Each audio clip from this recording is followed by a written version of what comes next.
मान लो एक दिन सुबह से ही सब कुछ उल्टा होने लगा। अलार्म बजा, लेकिन तुम देर से उठे, जल्दी जल्दी तैयार हुए, बैग उठाया, बाहर निकले। रास्ते में अचानक याद आया कि शायद तुमने घर का दरवाजा लॉक ही नहीं किया। अब दिमाग में एक साथ बहुत सारे थॉट आने लगे। अगर लॉक नहीं किया होगा तो, अगर कोई अंदर चला गया तो, अगर कुछ चोरी हो गया तो, अब तुम वापस जाओ या आगे बढ़ो। इसी सोच में तुम्हारा पूरा दिमाग उलझ गया। मजेदार बात यह है कि कई बार इंसान वापस जाकर देखता भी है और पता चलता है कि दरवाजा तो पहले से ही लॉक था। फिर सवाल आता है कि अगर लॉक था तो दिमाग ने ऐसा क्यों महसूस कराया कि लॉक नहीं किया। इसका रीजन बहुत सिंपल है। जब इंसान जल्दी में होता है, टेंशन में होता है या स्ट्रेस में होता है, तब उसका ब्रेन हर काम को पूरा ध्यान देकर नहीं करता। वह ऑटो पायलट पर चला जाता है। जैसे तुम साइकिल चलाना सीख जाते हो, फिर बिना सोचे भी चला लेते हो, वैसे ही रोज के काम भी बिना ज्यादा ध्यान दिए होने लगते हैं। इसी वजह से बाद में दिमाग कंफ्यूज हो जाता है कि सच में किया था या नहीं। जापान में ट्रेन कंडक्टर्स के साथ भी यही प्रॉब्लम होती थी। उन्हें हर दिन हजारों लोगों की सेफ्टी का ध्यान रखना पड़ता था। अगर एक छोटी सी गलती हो जाए तो बहुत बड़ा एक्सीडेंट हो सकता था। इसलिए उन्होंने एक बहुत इंटरेस्टिंग टेक्निक बनाई। उसका नाम है शीसा कांको। इसमें कंडक्टर सिर्फ देखकर आगे नहीं बढ़ता। वह जिस चीज को चेक करता है उसकी तरफ अपनी उंगली से पॉइंट करता है और उसका नाम जोर से बोलता है। अगर सिग्नल ग्रीन है तो वह सिग्नल की तरफ उंगली करके बोलता है, ग्रीन सिग्नल। अगर डोर बंद है तो डोर की तरफ देखकर बोलता है, डोर क्लोज्ड। बाहर से देखने पर यह थोड़ा फनी लग सकता है, लेकिन यही छोटी सी हैबिट उनकी मिस्टेक्स को बहुत कम कर देती है। अब सोचो, सिर्फ उंगली दिखाने और बोलने से ऐसा क्या हो जाता है। जब तुम सिर्फ देखते हो तब कई बार तुम्हारा ब्रेन आधा काम करता है, लेकिन जब तुम किसी चीज की तरफ पॉइंट करते हो, फिर उसे अपनी आंखों से देखते हो, फिर उसका नाम अपनी आवाज में बोलते हो, तब एक साथ बॉडी, आईज, ईयर्स और ब्रेन सब काम करने लगते हैं। अब तुम्हारा ध्यान पूरी तरह उसी एक चीज पर आ जाता है। यही वजह है कि ब्रेन उस मोमेंट को अच्छे से याद रखता है। अब इसे अपनी लाइफ में समझते हैं। मान लो तुम एग्जाम देने जा रहे हो। बाहर निकलते समय तुम्हें बार बार लग रहा है कि एडमिट कार्ड शायद भूल गए। तुम बैग खोलते हो, एडमिट कार्ड दिख जाता है, लेकिन 2 मिनट बाद फिर वही डर शुरू हो जाता है। फिर बैग खोलते हो, फिर देखते हो, फिर भी मन नहीं मानता। अगर उसी समय तुम एडमिट कार्ड की तरफ उंगली करके बोलो, ये मेरा एडमिट कार्ड है, ये बैग के अंदर है, तब ब्रेन सिर्फ देख नहीं रहा होगा, वह उस बात को महसूस भी करेगा। बाद में जब डर आएगा तो ब्रेन को याद रहेगा कि उसने सिर्फ देखा नहीं था बल्कि आवाज में बोला भी था। यही टेक्निक ओवरथिंकिंग को धीरे धीरे कमजोर करती है। अब एक और एग्जाम्पल देखो। मान लो रात को सोने जा रहे हो, अचानक याद आया कि शायद गैस बंद नहीं की। अब तुम किचन में जाते हो, गैस बंद होती है, लेकिन रूम में वापस आते ही फिर वही डाउट शुरू हो जाता है। अगर किचन में जाकर गैस नॉब की तरफ पॉइंट करके बोलो, गैस ऑफ है, सब ठीक है, फिर वहां से निकलो।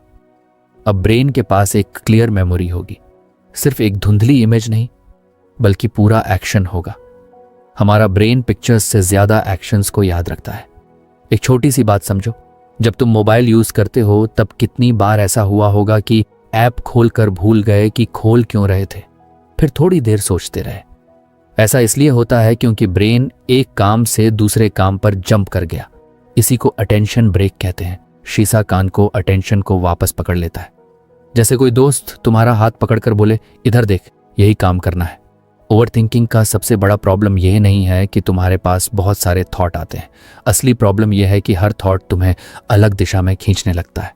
एक थॉट खत्म नहीं होता कि दूसरा आ जाता है, फिर तीसरा, फिर चौथा। कुछ देर बाद इंसान खुद ही थक जाता है। इस टेक्निक में तुम्हें थॉट्स से लड़ना नहीं पड़ता, तुम्हें बस रियलिटी को देखना होता है। मान लो तुम बहुत नर्वस हो क्योंकि आज पहली बार स्टेज पर बोलने वाले हो। बैक स्टेज खड़े हो और दिल बहुत तेज धड़क रहा है।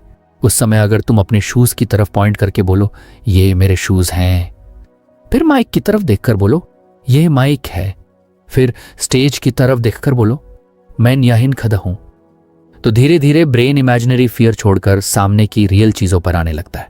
याद रखो, पैनिक हमेशा फ्यूचर में रहता है, रियलिटी हमेशा प्रेजेंट में रहती है। जब ब्रेन फ्यूचर की मूवी बनाता है तब डर बढ़ता है, लेकिन जब तुम सामने रखी चीजों को नोटिस करते हो तब ब्रेन समझ जाता है कि अभी इस समय कोई खतरा नहीं है। इसीलिए ये टेक्निक छोटी लगती है लेकिन काम बहुत बड़ा करती है। एक बच्चा जब अंधेरे कमरे में जाता है तो उसे लगता है कि वहां कोई मॉन्स्टर होगा, लेकिन जैसे ही लाइट ऑन होती है डर गायब हो जाता है। मॉन्स्टर गया नहीं, क्योंकि वह था ही नहीं, सिर्फ इमेजिनेशन थी। ओवर थिंकिंग भी कुछ ऐसा ही करता है। वह बिना प्रूफ के कहानी बनाता रहता है। शिसाकांको उस कहानी को रोककर प्रूफ दिखाता है।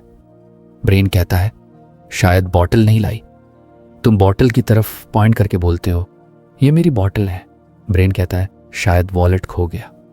तुम पॉकेट की तरफ पॉइंट करके बोलते हो वॉलेट मेरे पॉकेट में है। ब्रेन कहता है शायद कीज नहीं है। तुम कीज की तरफ देखकर बोलते हो ना सो कीज मेरे हाथ में है। अब ब्रेन के पास इमेजिनेशन नहीं रियलिटी होती है।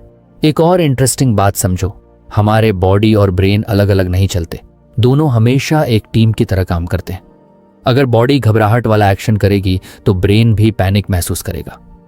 अगर बॉडी काम एक्शन करेगी तो ब्रेन भी धीरे धीरे काम होने लगेगा। इसीलिए सिर्फ बैठकर सोचना हमेशा सॉल्यूशन नहीं होता। कई बार छोटा सा फिजिकल एक्शन ज्यादा पावरफुल होता है। इसी वजह से टीचर क्लास में बच्चों से जोर से पढ़वाते हैं, क्योंकि सिर्फ आंखों से पढ़ने से कम याद रहता है। लेकिन जब बच्चा बोलता भी है, सुनता भी है और देखता भी है, तब लर्निंग स्ट्रांग हो जाती है। शिसाकांको भी यही आइडिया यूज करता है। अब सोचो तुम रूम में कुछ ढूंढ रहे हो। जितना ज्यादा पैनिक करते हो उतनी कम चीजें दिखती हैं। ऐसा लगता है जैसे रूम में कुछ है ही नहीं। लेकिन जैसे ही 2 सेकंड रुककर धीरे धीरे हर चीज को देखना शुरू करते हो, वही चीज अचानक सामने मिल जाती है। प्रॉब्लम रूम में नहीं थी, प्रॉब्लम तुम्हारे अटेंशन में थी। स्ट्रेस अटेंशन को छोटा कर देता है, काम माइंड अटेंशन को बड़ा कर देता है। यही वजह है कि पैनिक में लोग सामने रखी चीज भी नहीं देख पाते। अब एक छोटा सा गेम सोचो। अगर मैं तुमसे कहूं कि अपने कमरे में 5 रेड कलर की चीजें देखो, तुम तुरंत इधर उधर देखने लगोगे। पहले शायद सिर्फ 1 या 2 दिखें, लेकिन जितना ध्यान दोगे उतनी और दिखने लगेंगी। इसका मतलब चीजें पहले भी वहीं थी, बस तुम्हारा ध्यान वहां नहीं था। शिसाकांको भी अटेंशन को सही जगह भेजता है। अब इसे स्कूल लाइफ में देखो। टीचर होमवर्क पूछने वाले हैं, तुम्हें लग रहा है कि कॉपी घर भूल आए, हार्ट फास्ट हो जाता है। बैग खोलते हो, लेकिन जल्दी जल्दी देखने से कॉपी नहीं दिखती। फिर और डर बढ़ता है। अगर 1 सेकंड रुककर बैग के अंदर हर चीज की तरफ देखकर बोलो ये मेरी मैथ बुक है, ये पेंसिल बॉक्स है, ये होमवर्क कॉपी है, तब अचानक वही कॉपी दिख जाती है जिसे पैनिक में नहीं देख पाए थे। कई बार प्रॉब्लम भूलना नहीं होती, प्रॉब्लम जल्दी करना होती है। ये टेक्निक स्पीड कम करती है और फोकस बढ़ाती है। अब एक बात हमेशा याद रखना, शिसाकांको कोई मैजिक ट्रिक नहीं है। इससे लाइफ की सारी प्रॉब्लम खत्म नहीं होंगी। अगर कोई बड़ी टेंशन है, कोई मुश्किल सिचुएशन है, तो वह सिर्फ उंगली दिखाने से गायब नहीं होगी। लेकिन यह टेक्निक तुम्हारे ब्रेन को इतना जरूर मदद करती है कि वह डर की जगह रियलिटी को देख सके।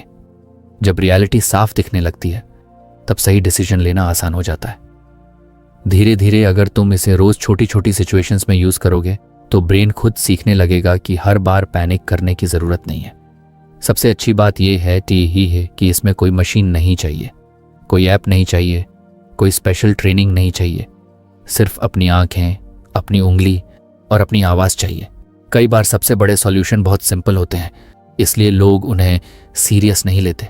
लेकिन जापान जैसे देश में जहां छोटी गलती भी बहुत बड़ा नुकसान कर सकती है, वहां इस टेक्निक का यूज सालों से किया जा रहा है, क्योंकि लोगों ने देखा कि सिंपल हैबिट भी बड़ी सेफ्टी दे सकती है।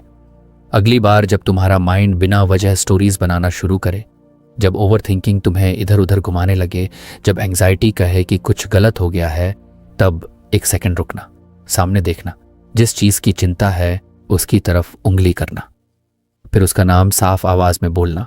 उस एक छोटे से एक्शन में तुम्हारा ब्रेन इमेजिनरी वर्ल्ड से निकलकर वापस रियल वर्ल्ड में आ जाएगा। और कई बार बस इतना ही काफी होता है, क्योंकि डर अंधेरे में सबसे ज्यादा बढ़ता है, लेकिन रियलिटी की लाइट जलते ही उसका साइज अपने आप छोटा होने लगता है।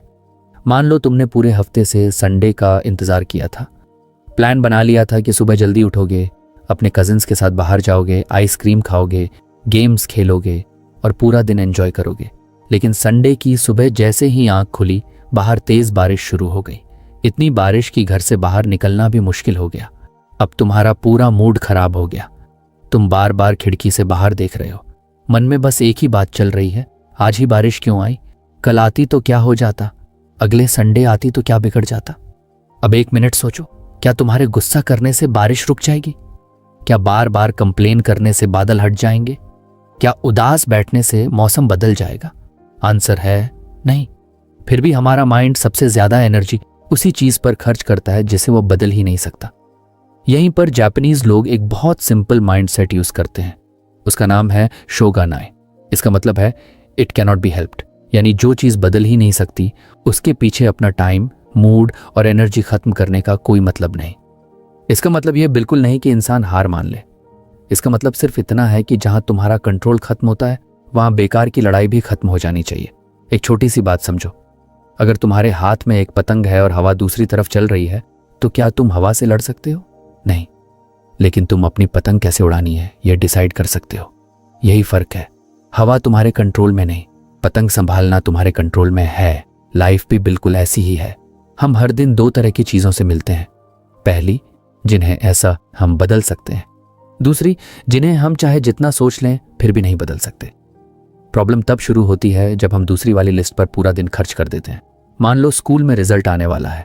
रिजल्ट आने से पहले कई बच्चे रात भर सोचते रहते हैं, अगर मार्क्स कम आए तो, अगर सब हंसेंगे तो, अगर मम्मी पापा नाराज हो गए तो। अब सोचो, रिजल्ट आने से पहले क्या मार्क्स बदल सकते हो? नहीं। तो उस समय क्या करना सही होगा? बस इंतजार करना, क्योंकि उस मोमेंट में रिजल्ट तुम्हारे कंट्रोल में नहीं है। लेकिन अगर अगली एग्जाम की तैयारी करनी है वह तुम्हारे कंट्रोल में है। यही शोगानाई सिखाता है। एनर्जी वहां लगाओ जहां कुछ बदल सकता है। जहां कुछ बदल ही नहीं सकता वहां सिर्फ टेंशन बढ़ेगी।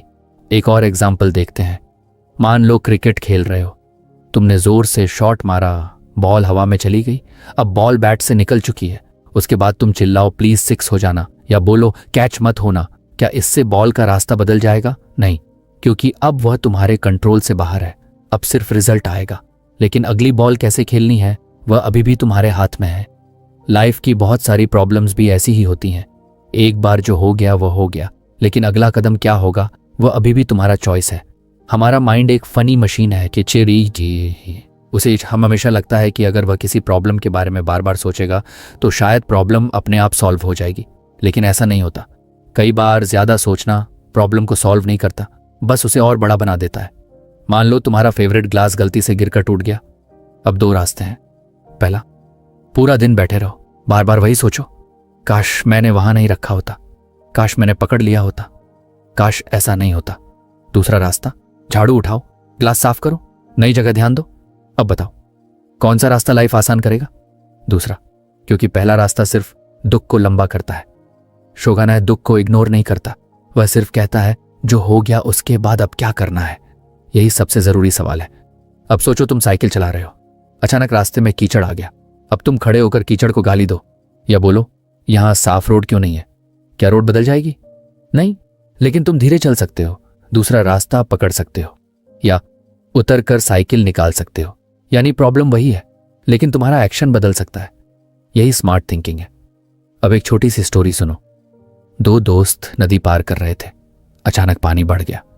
पहला दोस्त बैठ गया और बोला यह नदी गलत है, इतना पानी क्यों है, मैं इससे नाराज हूं। दूसरा दोस्त बोला नदी मेरी बात नहीं सुनेगी, चलो देखते हैं यहां से कैसे निकलना है। कुछ देर बाद दूसरा दोस्त दूसरी तरफ पहुंच गया। पहला वहीं बैठा रहा। नदी किसी की दुश्मन नहीं थी, बस वह नदी थी। लाइफ भी ऐसी ही है। कुछ चीजें बस होती हैं, उनका कोई पर्सनल मतलब नहीं होता, लेकिन हम हर बात को अपने खिलाफ समझ लेते हैं। अगर बस लेट हो गई तो लगता है आज पूरा दिन खराब है। अगर किसी ने रिप्लाई देर से दिया तो लगता है वह नाराज है। अगर टीचर ने डांट दिया तो लगता है मैं बेकार हूं, जबकि कई बार सच कुछ और ही होता है। शोगानाई हमें सिखाता है कि हर चीज को दिल पर मत लो। हर घटना तुम्हारे बारे में नहीं होती, कुछ बातें बस वैसे ही होती हैं। अब एक गेम खेलते हैं। मान लो तुम्हारे सामने 2 बॉक्स रखे हैं। पहले बॉक्स पर लिखा है माई कंट्रोल, दूसरे बॉक्स पर लिखा है नो कंट्रोल। अब एक एक करके चीजें डालते हैं। वेदर कौन से बॉक्स में जाएगा? No control. Traffic, no control. दूसरे लोग क्या सोचते हैं? No control. कल क्या हुआ था? No control. अब दूसरी तरफ, मैं आज कितनी मेहनत करूंगा? My control. मैं कैसे बात करूंगा? My control. मैं कितना सीखूंगा? माई कंट्रोल। मैं किस बात पर टाइम दूंगा? My control. देखा, लाइफ की आधी कंफ्यूजन यहीं खत्म हो जाती है, क्योंकि अब तुम्हें पता है कि किस तरफ देखना है। इमेजिन करो कि तुम्हारे पास सिर्फ 100 रुपये हैं। अगर तुम सारे रुपये ऐसी शॉप में खर्च कर दो जहां कुछ मिलता ही नहीं, तो घर क्या लेकर जाओगे? कुछ भी नहीं। एनर्जी भी पैसे जैसी होती है। अगर पूरी एनर्जी ऐसी बातों में खर्च कर दोगे जो बदल ही नहीं सकती, तो जब सच में काम करने का टाइम आएगा तब तुम्हारे पास कुछ नहीं बचेगा। इसीलिए शोगा ना सिर्फ सोच नहीं है, ये एनर्जी बचाने का तरीका भी है। अब एक और मजेदार बात, क्या तुमने नोटिस किया है कि छोटे बच्चे जल्दी खुश भी हो जाते हैं और जल्दी रोना भी छोड़ देते हैं? क्यों? क्योंकि उनका माइंड ज्यादा देर तक एक ही बात पकड़ कर नहीं बैठता। लेकिन बड़े लोग एक छोटी सी बात को पूरे दिन उठाकर घूमते रहते हैं, कई बार पूरी रात भी। असल में प्रॉब्लम खत्म हो जाती है, लेकिन उसकी मूवी दिमाग में चलती रहती है। शोगा नहीं उस मूवी का रिमोट तुम्हारे हाथ में देता है। वो कहता है, स्टॉप दबाओ, अब अगला सीन शुरू करो। अगर तुम सिर्फ पीछे देखते रहोगे तो आगे का रास्ता कैसे दिखेगा? मान लो तुम ड्राइंग बना रहे हो, गलती से एक लाइन टेढ़ी हो गई। अब 2 चॉइस हैं, ड्राइंग फेंक दो या उसे ट्री की ब्रांच बना दो। कई बड़े आर्टिस्ट यही करते हैं, गलती को ही डिजाइन बना देते हैं, क्योंकि उन्हें पता है कि पुरानी लाइन मिट नहीं सकती। लेकिन आगे क्या बनाना है वह अभी भी उनके हाथ में है। यही शोगानाई है। जो बदल नहीं सकता उसे पकड़कर मत बैठो, जो बदल सकता है वहां पूरी जान लगा दो। अब एक और सिचुएशन, तुमने किसी फ्रेंड को बर्थडे विश किया, उसने रिप्लाई नहीं दिया।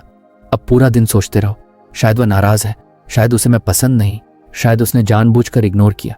लेकिन सच क्या है तुम्हें पता ही नहीं। हो सकता है उसका फोन बंद हो सकता है वह बिजी हो सकता है उसने मैसेज देखा ही ना हो। तो फिर बिना सच जाने अपना मूड क्यों खराब करना? ये तुम्हारे कंट्रोल में नहीं कि सामने वाला कब रिप्लाई करेगा, लेकिन यह तुम्हारे कंट्रोल में है कि तुम अपना दिन कैसे बिताओगे। याद रखो, कंट्रोल का मतलब पावर नहीं होता, कंट्रोल का मतलब चॉइस होता है।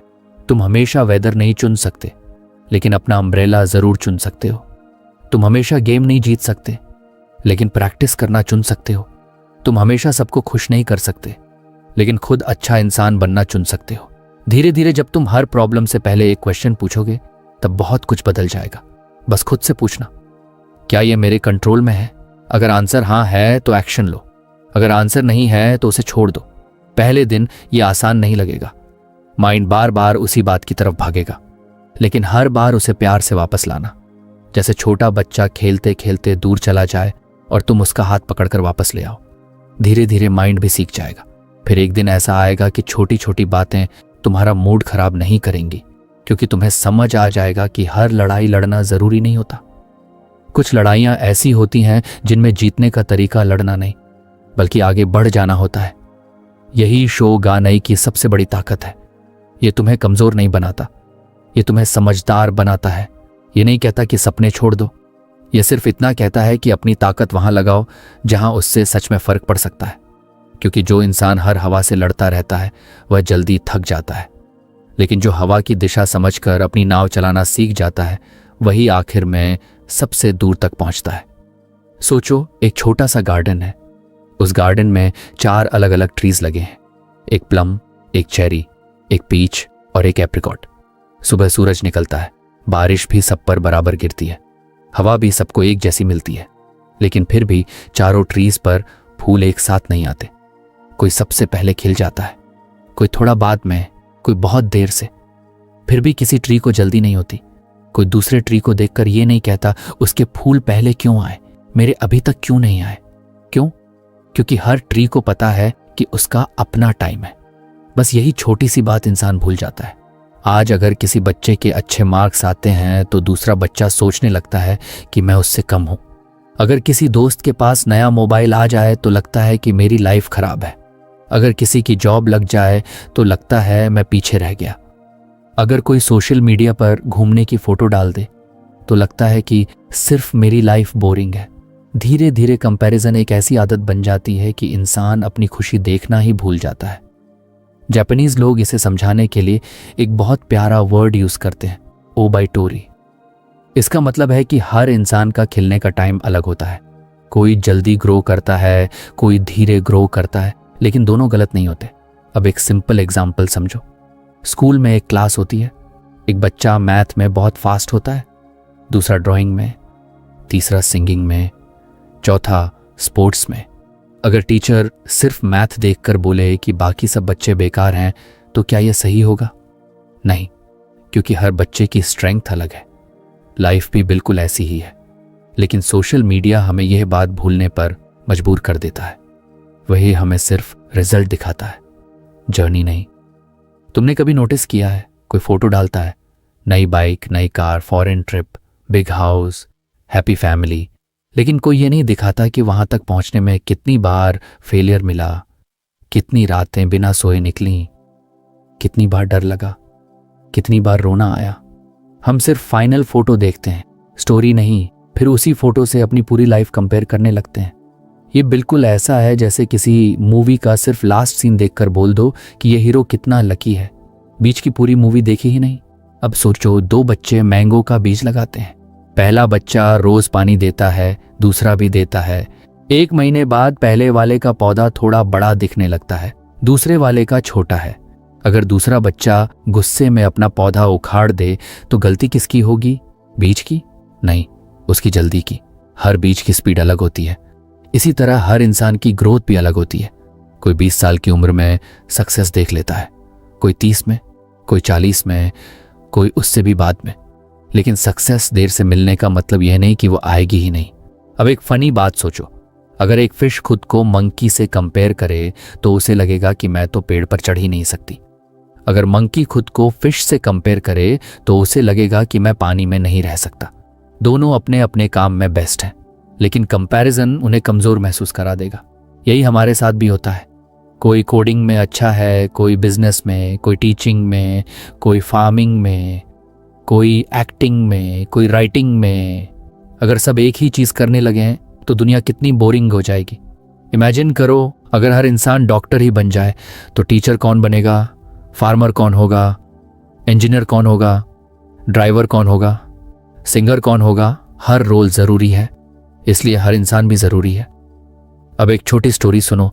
एक गांव में 2 बच्चे रहते थे। एक बहुत तेज दौड़ता था, दूसरा धीरे चलता था, लेकिन बहुत अच्छा सोचता था। जब रेस होती, पहला बच्चा जीत जाता। जब पजल आता, दूसरा जीत जाता। अगर दूसरा बच्चा सिर्फ रेस देखकर दुखी होता रहता,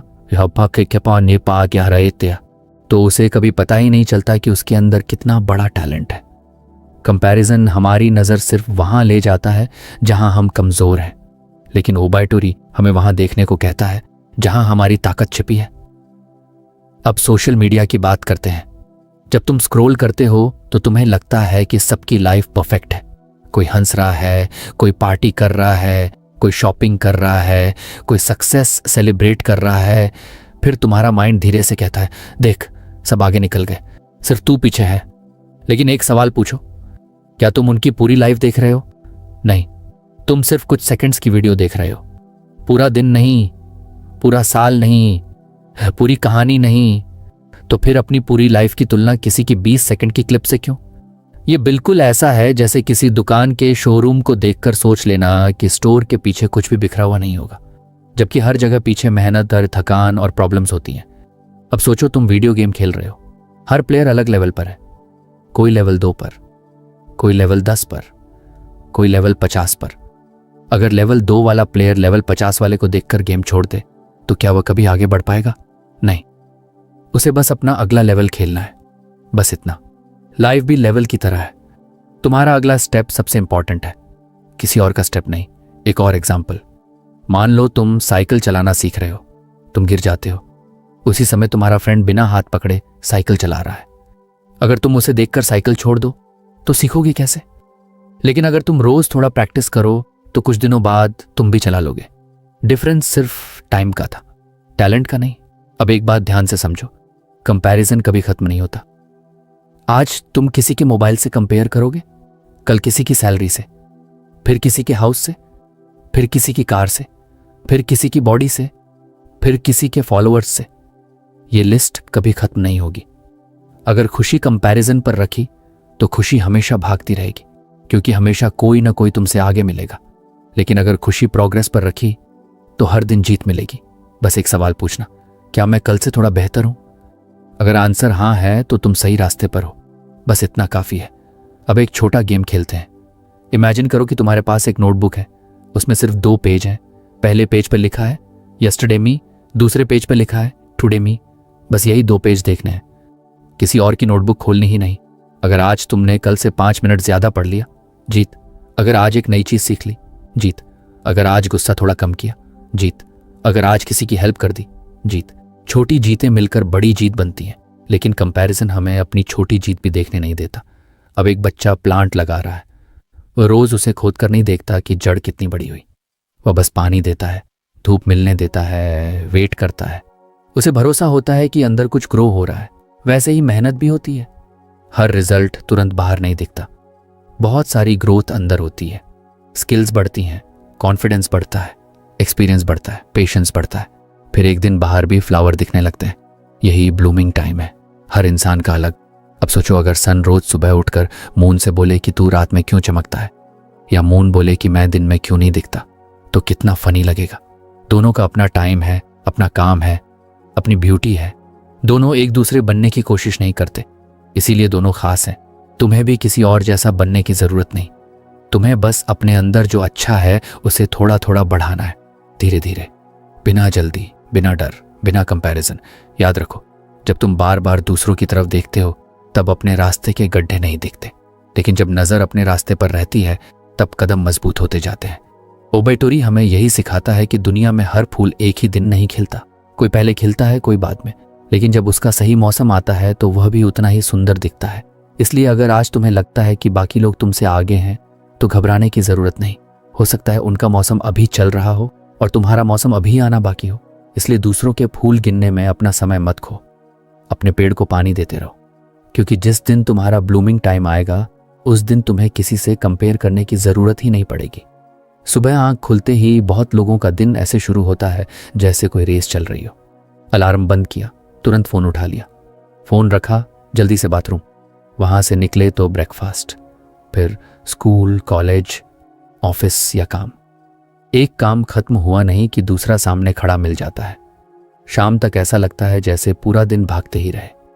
लेकिन रात को जब बिस्तर पर लेटते हैं तब सोचते हैं कि इतना बिजी रहने के बाद भी दिमाग इतना भारी क्यों लग रहा है। असल में थकान सिर्फ बॉडी की नहीं होती, ब्रेन भी थकता है। और ब्रेन सबसे ज्यादा तब थकता है जब उसे बिना रुके एक काम से दूसरे काम में धक्का दिया जाता है। जापानीज लोग एक बहुत खास बात जानते हैं, उसका नाम है ज़ंशिन।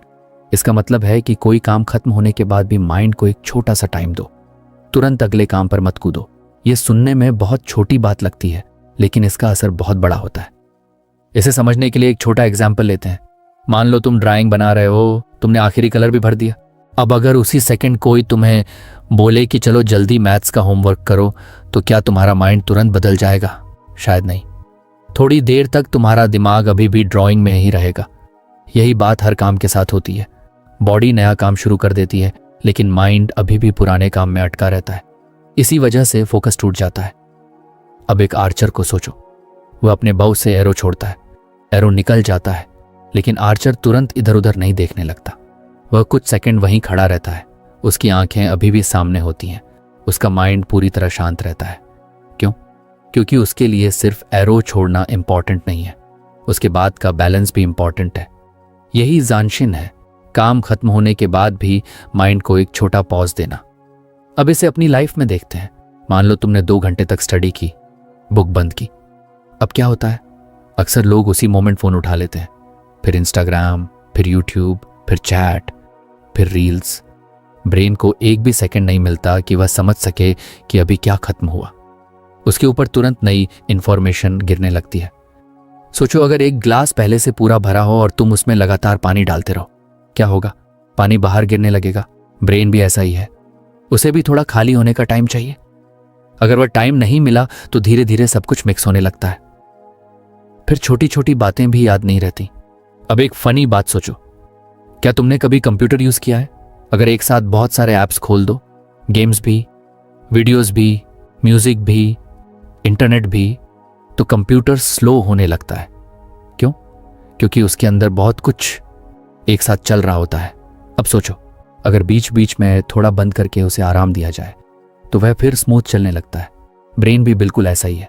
इसलिए ज़ांशिन कहता है कि टास्क बदलने से पहले सिर्फ 10 सेकंड रुक जाओ, बस 10 सेकंड, इतना ही। अब सवाल आता है कि उन 10 सेकंड में करना क्या है? कुछ नहीं, सिर्फ रुकना, धीरे से एक गहरी ब्रेथ लेना, अपने आसपास देखना और फिर नया काम शुरू करना। यही छोटा गैप ब्रेन को सिग्नल देता है कि पुराना चैप्टर खत्म हो गया, अब नया चैप्टर शुरू करना है। एक छोटा एग्जाम्पल और, मान लो तुम क्रिकेट खेलकर घर आए, पूरा शरीर अभी भी गेम वाले मूड में है। अगर उसी टाइम कोई बोले कि बैठकर साइंस पढ़ो, तो क्या पढ़ाई में तुरंत मन लगेगा? नहीं, क्योंकि माइंड अभी भी ग्राउंड में दौड़ रहा है। लेकिन अगर तुम 2 मिनट आराम से बैठो, पानी पियो, नॉर्मल ब्रेथ लो, फिर बुक खोलो, तो पढ़ाई पहले से आसान लगेगी। यही फर्क पॉज बनाता है। अब एक छोटी स्टोरी। एक आदमी जंगल में लकड़ी काट रहा था। वह सुबह से लगातार कुल्हाड़ी चला रहा था। दूसरा आदमी थोड़ी थोड़ी देर में रुक जाता था। पहला आदमी हंसने लगा। तू बार बार क्यों रुकता है? दूसरे ने कहा। मैं कुल्हाड़ी तेज कर रहा हूं। शाम हुई। दूसरे आदमी ने ज्यादा लकड़ी काट ली। क्यों? क्योंकि उसके छोटे पॉज ने उसका काम आसान कर दिया। लाइफ में भी ऐसा ही होता है। हर बार पॉज लेना टाइम खराब करना नहीं होता, कई बार वो वही टाइम बचाता है। अब सोचो तुम कॉपी में लिख रहे हो, एक पेज पूरा भर गया। अगर बिना देखे सीधे अगले पेज पर लिखना शुरू कर दो तो हो सकता है हैंडराइटिंग खराब हो जाए। लेकिन अगर 1 सेकंड रुककर पेज पलटो, पेन सही पकड़ो, फिर लिखो, तो सब साफ रहेगा। बस यही जानशीन है, कामों के बीच एक छोटा पुल बनाना, ताकि माइंड गिर ना जाए। आजकल सबसे बड़ी प्रॉब्लम क्या है? मल्टीटास्किंग। लोग खाना खाते हुए वीडियो देखते हैं, वीडियो देखते हुए चैट करते हैं, चैट करते हुए म्यूजिक सुनते हैं, म्यूजिक सुनते हुए ईमेल भी चेक करते हैं, फिर बोलते हैं ध्यान नहीं लगता। ध्यान कैसे लगेगा? माइंड को कभी अकेला रहने ही नहीं दिया। हर सेकंड कोई ना कोई उसे खींच रहा है। जानशीन कहता है, एक समय पर एक ही रास्ते पर चलो और रास्ता बदलने से पहले थोड़ा रुक जाओ। अब एक छोटा गेम सोचो। अगर मैं तुम्हें बोलूं कि बिना रुके 100 मीटर दौड़ो, फिर तुरंत दूसरी रेस शुरू कर दो, फिर तीसरी, फिर चौथी, कुछ देर बाद क्या होगा? बॉडी जवाब देने लगेगी। लेकिन अगर हर रेस के बाद 10 सेकंड आराम मिले तो तुम ज्यादा देर तक दौड़ पाओगे। ब्रेन भी यही चाहता है, उसे छोटी छोटी रिकवरी चाहिए, लंबी छुट्टी नहीं, बस कुछ सेकंड। अब इमेजिन करो कि तुम्हारे पास एक ब्लैक बोर्ड है, तुमने उस पर पूरा लेसन लिखा, अब दूसरा लेसन लिखना है। क्या बिना मिटाए लिख सकते हो? नहीं, पहले बोर्ड साफ करना पड़ेगा। ब्रेन का भी अपना ब्लैक बोर्ड होता है। अगर पुराने थॉट्स हटेंगे नहीं तो नई बातें साफ नहीं दिखेंगी। यही कारण है कि पॉज इतना जरूरी है। अब एक और सिचुएशन, तुमने किसी से फोन पर लंबी बात की, उसमें थोड़ा आर्ग्यूमेंट भी हो गया। अब फोन रखते ही तुम होमवर्क करने बैठ गए। लेकिन क्या माइंड होमवर्क में रहेगा? नहीं, वे अभी भी फोन वाली बात सोचता रहेगा। अगर उसी समय सिर्फ 10 सेकंड आंखें बंद करके एक गहरी ब्रेथ ले लो, फिर धीरे से खुद से कहो अब नया काम, तो ब्रेन को समझ आता है कि पुरानी बात खत्म, अब आगे बढ़ना है। यही जानशीन की ताकत है। अब एक चीज नोटिस करना, कई बार टीचर क्वेश्चन पूछते हैं, कुछ बच्चे बिना सोचे तुरंत आंसर बोल देते हैं, फिर गलती हो जाती है।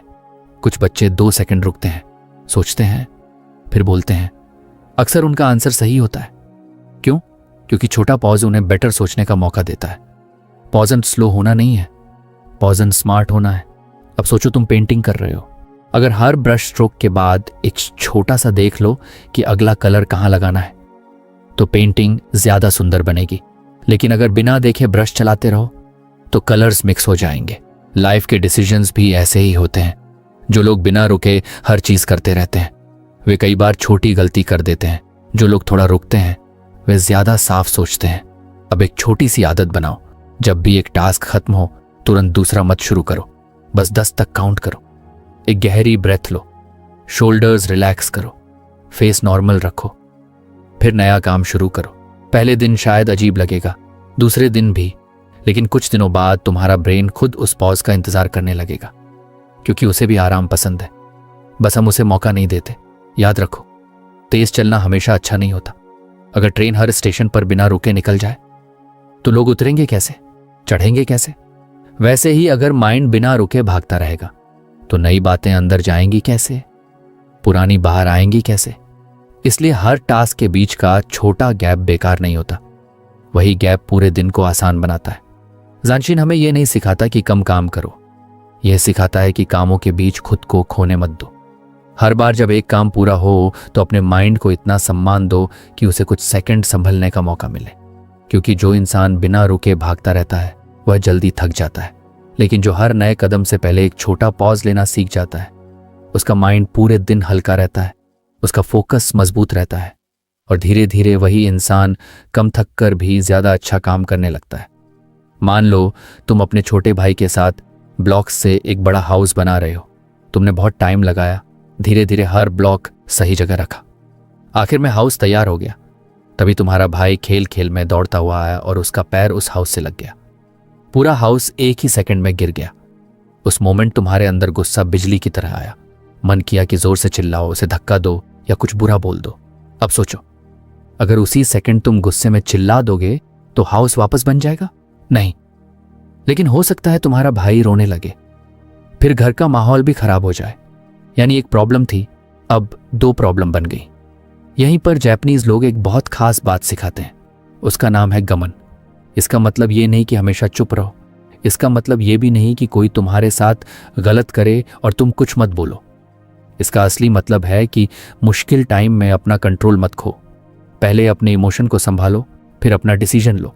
यानी पहले माइंड को संभालो, फिर माउथ को खोलो। यह सुनने में आसान लगता है, लेकिन यही सबसे बड़ी स्किल है। एक छोटी सी बात समझो, जब पानी उबल रहा होता है तब उसमें अपना चेहरा नहीं दिखता, लेकिन जब वही पानी शांत हो जाता है तब उसमें सब कुछ साफ दिखने लगता है। हमारा माइंड भी ऐसा ही है। जब गुस्सा बहुत तेज होता है तब सही और गलत साफ नहीं दिखता, लेकिन जैसे ही माइंड थोड़ा शांत होता है सोच बदल जाती है। अब एक एग्जाम्पल लेते हैं। मान लो स्कूल में किसी बच्चे ने सबके सामने तुम्हारा मजाक उड़ा दिया। पूरी क्लास हंसने लगी, तुम्हारा चेहरा गर्म हो गया, दिल तेज धड़कने लगा। ऐसा लगा कि अभी इसी टाइम कुछ बोलना है। यही सबसे डेंजरस मोमेंट होता है। क्यों? क्योंकि उस टाइम तुम्हारा इमोशन ड्राइवर बन जाता है, और जब इमोशन गाड़ी चलाता है तब एक्सीडेंट जल्दी होते हैं। गमान कहता है कि बस 3 सेकंड रुक जाओ, सिर्फ 3, इतना ही। अपने माइंड में काउंट करो, 1, 2, 3, फिर सोचो अब क्या करना सही रहेगा। कई बार सिर्फ 3 सेकंड पूरे गेम को बदल देते हैं। अब सोचो, अगर कोई तुम्हें जोर से धक्का दे और तुम बिना सोचे वापस धक्का दे दो, फिर वह और जोर से धक्का देगा, फिर वह देखते देखते छोटी बात बड़ी लड़ाई बन जाएगी। लेकिन अगर तुम 3 सेकंड रुक गए तो तुम्हारे पास चॉइस आ जाएगी, अब लड़ना है या बात करके खत्म करना है। यही फर्क गमन बनाता है। रिएक्शन और रिस्पॉन्स में रिएक्शन अपने आप निकलता है, रिस्पॉन्स सोच कर आता है। अब एक छोटा एग्जाम्पल, प्रेशर कुकर देखा है? अगर उसके अंदर स्टीम निकलने का रास्ता ना हो तो क्या होगा? वह फट सकता है, लेकिन उसका वाल्व धीरे धीरे स्टीम बाहर निकाल देता है। इसी वजह से कुकर सेफ रहता है। वैसे ही हमारा गुस्सा भी है। अगर वह बिना सोचे बाहर निकलेगा तो नुकसान करेगा, अगर थोड़ा रुककर बाहर आएगा तो कंट्रोल में रहेगा। अब एक छोटी स्टोरी। एक बूढ़े आदमी के पास एक बहुत सुंदर मिट्टी का घड़ा था। एक बच्चा खेलते खेलते उसे तोड़ बैठा। सबको लगा कि बूढ़ा आदमी बहुत गुस्सा करेगा, लेकिन वह कुछ सेकंड चुप रहा, फिर मुस्कुराकर बोला, घड़ा टूट गया। अगर मैं भी गुस्से में टूट गया तो 2 चीजें टूट जाएंगी। यह सुनकर बच्चा रोने लगा। उसने अपनी गलती मानी। अगर बूढ़ा आदमी पहले ही चिल्ला देता तो शायद बच्चा सिर्फ डरता, लेकिन उसके शांत रहने से बच्चा सीख गया। यही गामन है, अपनी ताकत को गुस्से में नहीं कंट्रोल में दिखाना। अब एक और बात, बहुत लोग सोचते हैं कि जो जल्दी गुस्सा करता है वही स्ट्रांग होता है, लेकिन सच इसका उल्टा है। अगर कोई तुम्हारा बटन दबाकर तुम्हें तुरंत गुस्सा दिला दे तो कंट्रोल किसके पास है? तुम्हारे पास नहीं, उसके पास। लेकिन अगर वही इंसान कुछ भी बोले और तुम पहले सोचो फिर बोलो, तब कंट्रोल किसके पास है? तुम्हारे पास। इसलिए असली पावर आवाज ऊंची करने में नहीं होती, असली पावर खुद को संभालने में होती है। अब सोचो, तुम वीडियो गेम खेल रहे हो, अचानक गेम हार गए। अगर गुस्से में कंट्रोलर फेंक दो तो अगला गेम कैसे खेलोगे? कंट्रोलर ही टूट जाएगा, हार पहले ही हो चुकी थी। अब गुस्से ने एक और नुकसान कर दिया। लाइफ में भी ऐसा होता है, एक छोटी प्रॉब्लम आती है, फिर हमारा रिएक्शन उसे और बड़ा बना देता है। अब एक सिचुएशन, मम्मी ने तुम्हें किसी बात पर डांट दिया, तुम्हें लगा कि गलती तुम्हारी नहीं थी। अब उसी टाइम अगर तुम जोर से बोल दो, फिर मम्मी और नाराज होंगी, तुम भी, घर का मूड भी। लेकिन अगर 3 सेकंड रुककर धीरे से अपनी बात कहो तो बात समझी भी जा सकती है। देखो, बात वही है, डिफरेंस सिर्फ बोलने के तरीके का है। अब एक मजेदार बात, क्या तुमने नोटिस किया है कि मैच में अच्छे प्लेयर्स हर बॉल पर जोर से बैट नहीं घुमाते? कुछ बॉल छोड़ भी देते हैं। क्यों? क्योंकि उन्हें पता है कि हर बॉल मारने लायक नहीं होती। लाइफ में भी हर बात का रिप्लाई देना जरूरी नहीं होता। कुछ बातें छोड़ देना ही सबसे बड़ी जीत होती है। गमन यही सिखाता है, हर आवाज का जवाब आवाज से मत दो। अब सोचो, तुम मिट्टी से खिलौना बना रहे हो। अगर जल्दी जल्दी दबाओगे तो शेप बिगड़ जाएगी। अगर धीरे धीरे हाथ चलाओगे तो खिलौना सुंदर बनेगा। वर्ड्स भी ऐसे ही होते हैं। गुस्से में निकले वर्ड्स शेप बिगाड़ देते हैं। सोचकर निकले वर्ड्स रिश्ते बना देते हैं। अब एक छोटा गेम खेलते हैं। इमेजिन करो कि तुम्हारे माउथ के सामने एक गेट है। उस गेट पर एक गार्ड खड़ा है। जब भी कोई गुस्से वाला वर्ड बाहर निकलना चाहे, गार्ड कहता है, रुको, पहले 3 सेकंड। अगर 3 सेकंड बाद भी बोलना जरूरी लगे तब बोलो। यही गार्ड तुम्हारा गमन है। अब साइंस जैसी एक आसान बात समझो। जब अचानक गुस्सा आता है तब ब्रेन का इमोशनल पार्ट बहुत तेज काम करने लगता है, इसलिए डिसीजन जल्दी निकलता है। लेकिन 3 सेकंड रुकने से ब्रेन का थिंकिंग पार्ट भी काम करना शुरू कर देता है। फिर तुम सिर्फ फील नहीं करते, सोचते भी हो। यही वजह है कि छोटा पॉज इतना पावरफुल होता है। अब सोचो, अगर ड्राइवर हर स्पीड ब्रेकर पर बिना ब्रेक लगाए निकल जाए तो कार उछलेगी, डैमेज होगा। लेकिन अगर थोड़ा ब्रेक लगाए तो सफर स्मूथ रहेगा। लाइफ में भी गुस्सा स्पीड ब्रेकर की तरह आता है। अगर ब्रेक नहीं लगाया तो रिश्ते हिल जाते हैं। अगर थोड़ा कंट्रोल किया तो सफर आसान रहता है। अब एक और एग्जाम्पल। 2 फ्रेंड्स साथ खेल रहे थे। एक फ्रेंड ने गलती से दूसरे की ड्राइंग पर पानी गिरा दिया। ड्राइंग खराब हो गई। पहले फ्रेंड ने सोचा कि अब दूसरा जरूर चिल्लाएगा, लेकिन उसने सिर्फ 3 सेकंड रुककर कहा, चलो फिर से बनाते हैं। उस दिन ड्राइंग दोबारा बन गई, लेकिन उनकी फ्रेंडशिप नहीं टूटी। क्यों? क्योंकि उसने अपने गुस्से को बॉस नहीं बनने दिया। अब एक बात हमेशा याद रखना, गमन का मतलब ये नहीं कि हमेशा सब कुछ सहते रहो। अगर कोई बार बार गलत कर रहा है, अगर कोई तुम्हें परेशान कर रहा है, तो सही टाइम पर अपनी बात जरूर बोलो, लेकिन गुस्से में नहीं, समझदारी से। क्योंकि गुस्से में बोले गए सही वर्ड्स भी गलत लग सकते हैं और शांति से बोले गए कठिन वर्ड्स भी लोग सुन लेते हैं। यही फर्क होता है। अब एक छोटी आदत बनाओ। जब भी कोई ऐसी बात हो जिससे गुस्सा आए, तुरंत रिप्लाई मत देना। अपने माइंड में काउंट करना, 1, 2, 3। फिर खुद से पूछना, जो मैं बोलने जा रहा हूं क्या उसे सुनकर प्रॉब्लम छोटी होगी या बड़ी? अगर छोटी होगी तो बोलो, अगर बड़ी होगी तो थोड़ा और रुक जाओ। धीरे धीरे ये 3 सेकंड तुम्हारी नई हैबिट बन जाएंगे। फिर लोग बदलें या ना बदलें, सिचुएशन आसान हो या मुश्किल, तुम्हारा माइंड पहले जैसा जल्दी नहीं हिलेगा। और यही सबसे बड़ी जीत है, क्योंकि दुनिया का सबसे मजबूत इंसान वह नहीं होता जो सबसे ऊंची आवाज में बोलता है। सबसे मजबूत इंसान वह होता है जो गुस्से के सबसे कठिन मोमेंट में भी अपने वर्ड्स, अपने इमोशन और अपने डिसीजन का कंट्रोल अपने हाथ में रखता है। यही ज्ञान है, यही असली मैच्योरिटी है। यही वह छोटी सी आदत है जो एक पल की गलती को पूरी जिंदगी के पछतावे में बदलने से बचा सकती है। इस पूरी समरी का सबसे बड़ा लेसन यही है कि स्ट्रेस हमेशा हमारी लाइफ की प्रॉब्लम से नहीं आता, बल्कि कई बार उन प्रॉब्लम्स को देखने के हमारे तरीके से आता है। दुनिया को बदलना हमारे हाथ में नहीं है, लेकिन अपने माइंड को ट्रेन करना हमेशा हमारे हाथ में है। यही बात जापानीज सोच हमें बहुत आसान तरीके से सिखाती है। जब माइंड इधर उधर भागने लगे तो खुद को वापस रियलिटी में लाना सीखो। जब कोई ऐसी सिचुएशन आए जिसे बदल नहीं सकते तो उसके पीछे अपनी एनर्जी बर्बाद मत करो। जब सोशल मीडिया देखकर लगे कि सब लोग तुमसे आगे निकल गए हैं, तो याद रखना कि हर इंसान का अपना टाइम होता है। किसी का फ्लावर जल्दी खिलता है, किसी का थोड़ा देर से, लेकिन अगर पेड़ जिंदा है और बढ़ रहा है तो एक दिन उस पर भी फूल जरूर आएंगे। एक काम खत्म होते ही दूसरे काम में कूदने की जगह अपने माइंड को कुछ पल आराम दो।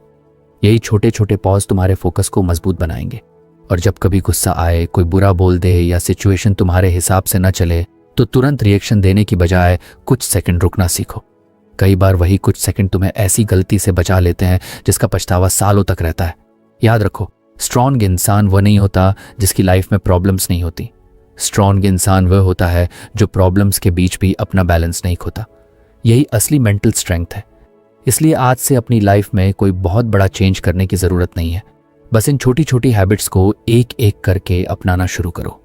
धीरे धीरे तुम्हारा माइंड पहले से ज़्यादा शांत होगा, डिसीजन पहले से बेहतर होंगे और छोटी छोटी बातें तुम्हें पहले जितना परेशान नहीं करेंगी।